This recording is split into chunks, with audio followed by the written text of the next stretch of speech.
Bu Dewi, sekarang kita sudah sampai di Gedung Balai Kota Bandung. Tepatnya kita berada di depan Taman Balai Kota atau lebih terkenal sekarang ini Taman Badak ya, karena posisinya ini ada patung badak di depan.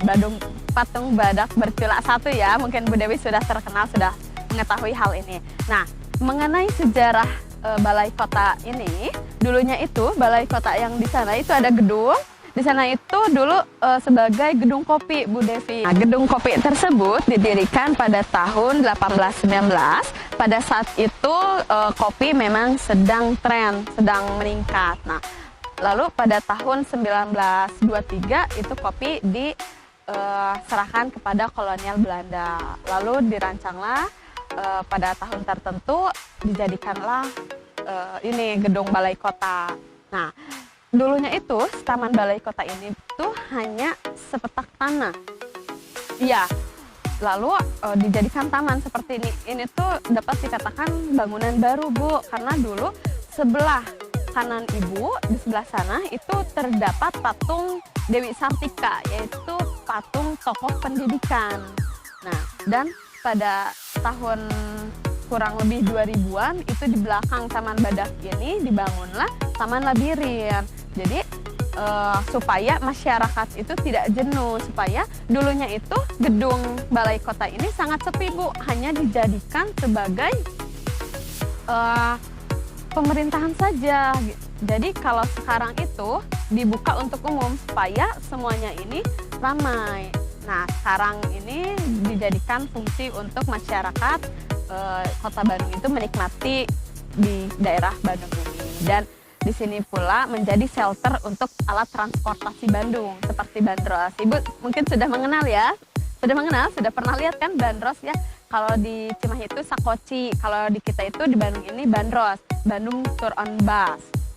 Nah, bandros itu biasanya terdapat di sebelah sana. Nanti kita akan coba naik, Bu ya. Kalau berkesempatan waktunya masih panjang, masih bisa berkenan bersama Ibu, kita ngobrol di bandros, kita menikmati suasana Bandung bersama transportasi pariwisata, kita mencobanya. Nah, sekarang sudah menunjukkan waktu untuk istirahat dikarenakan esokan harinya kita membutuhkan energi yang banyak. Tadi pun saya sudah menjemput Bu Dewi dari bandara ya, sekarang sudah berjalan-jalan di Kota Bandung.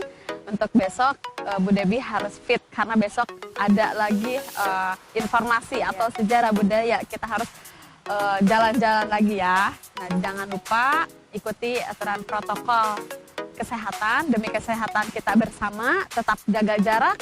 Kita ke hotel sekarang untuk istirahat. Mari Bu Dewi.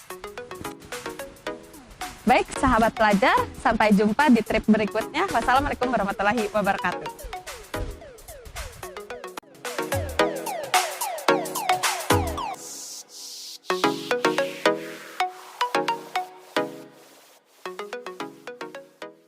Assalamualaikum warahmatullahi wabarakatuh. Salam sejahtera untuk sahabat pelajar semua dimanapun kalian berada. Perkenalkan, nama saya Aima Sito. Saya guru produktif usaha perjalanan wisata di SMK Al Amanah Bandung. Baik, dalam kesempatan kali ini saya ingin berbagi ilmu bersama kalian mengenai pramuwisata. Sebelum kita masuk, dalam pembahasan ini saya akan membahas mengapa pentingnya seorang pramuwisata dalam proses perjalanan wisata dan biro perjalanan wisata. Dan yang selanjutnya yaitu mengenai kemampuan khusus apa yang harus dimiliki oleh seorang pramuwisata. Baik, sahabat pelajar di rumah, tentunya tadi kita sudah melihat ya tayangan video sebelumnya bagaimana seorang pramuwisata menjalani tugasnya mengikuti wisatawan kemanapun mereka pergi. Terus dari mulai penjemputan hingga melayani mereka di destinasi wisata dan mengantarkan wisatawan ke hotel untuk melakukan check-in ya. Nah, di sini saya akan memberikan informasi pada kalian tentunya ya. Dan di antara sahabat semuanya tentu pernah melakukan wisata atau perjalanan wisata, pasti pernah ya. Motivasinya pasti sangat berbeda-beda. Pertama mulai dari refreshing atau mencari hiburan, atau mungkin sahabat pelajar semuanya ingin mencari ilmu. Dan yang memang paling umum yaitu motivasi dalam melakukan perjalanan wisata, yaitu pertama karena ingin mengetahui sebuah informasi atau suatu informasi dari lokasi tersebut atau wilayah kota tersebut mengenai sejarah, budaya, ataupun kulinernya, atau dan yang lain sebagainya. Itu berbeda dari motivasi-motivasi, semua orang pasti berbeda. Tentunya sahabat pun memiliki motivasinya. Motivasi sahabat di rumah apa? Tentunya memiliki ya. Nah, sekarang penting dari profesi pramuwisata ini. Kenapa? Karena profesi pramuwisata ini, beliaulah pramuwisata lah yang akan memberikan seluruh informasi mengenai destinasi wisata, geografisnya, sejarahnya. Maka di sini letak penting seorang pramuwisata untuk memberikan informasi kepada seluruh wisatawannya dan memberikan fasilitas-fasilitas tentunya ya. Nah, kemampuan apa yang harus dimiliki oleh seorang pramuwisata? Tentunya harus memiliki kemampuan-kemampuan yang berbeda dan memiliki kemampuan yang sangat penting ya yang harus dimiliki oleh seorang pramuwisata.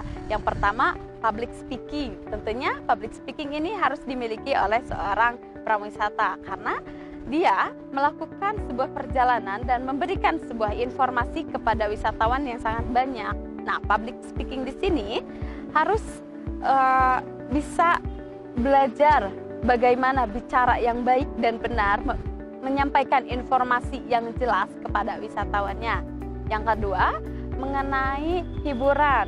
Karena mengapa seorang pramuwisata harus memiliki kemampuan seorang pemberi hiburan kepada wisatawannya.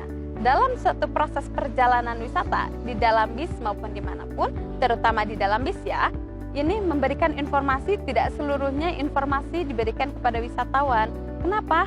Karena dalam sebuah perjalanan pasti jenuh ya, kita sudah lelah selama di bandara, sudah menunggu, atau terus di dalam bis kita sangat penat ya. Nah, di sini tugas seorang pramuwisata harus dapat mengalihkan pusat dari wisatawan kepada kita.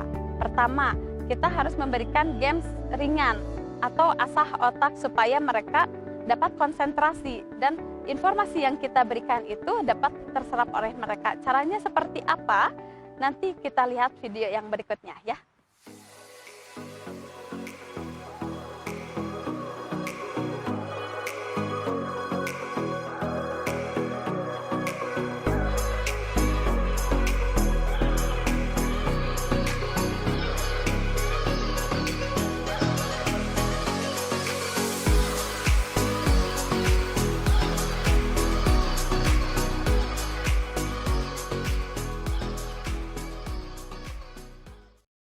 Sahabat pelajar semua sudah melihat juga kan video tayangan tadi, itu menjadi kemampuan khusus yang dimiliki seorang pramuwisata, strong entertainment skill atau kreativitas.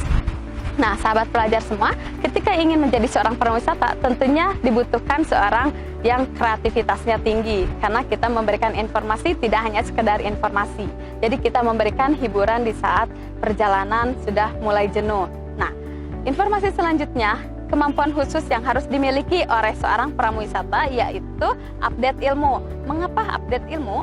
Karena kita ketika mendatangi suatu daerah, mendatangi suatu kota, otomatis ada yang terupdate, ada informasi-informasi yang baru yang harus kita sampaikan ya. Contohnya seperti tadi sudah saya sampaikan kepada kalian, mungkin kita membawa wisatawan yang dari luar yang sudah lama berkunjung ke Bandung dan ingin mengetahui informasi terbaru dari Bandung. Nah, seorang prawisata di sini tugasnya harus mengupdate ilmu terbaru dari kondisi Bandung. Itu yang menjadi kemampuan khususnya. Selanjutnya yaitu menjadi organization skill. Nah, kalian harus memiliki organization skill ya.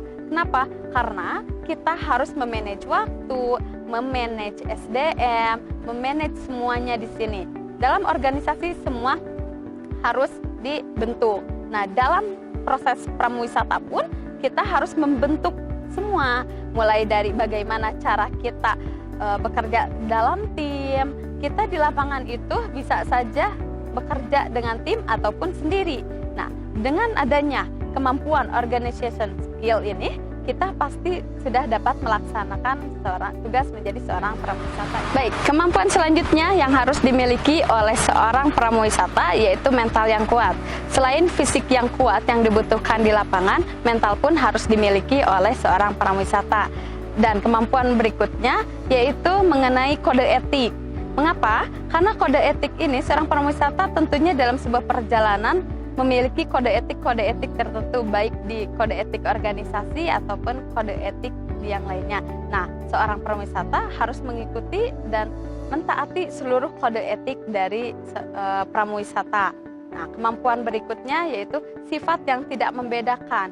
Dalam sifat yang tidak membedakan ini, pramuwisata dituntut untuk memberikan fasilitas atau servis kepada wisatawan tanpa membedakan dari mana asalnya, siapa wisatawan tersebut. Mungkin dari materi tadi pembahasan yang sudah saya sampaikan, sahabat pelajar semua sudah paham dan mengerti. Nanti kita akan bertemu di video berikutnya. Terima kasih. Sahabat pelajar semuanya, jangan lupa setelah menonton tayangan ini, like, comment, and subscribe. Terima kasih. Salam Pesona Indonesia.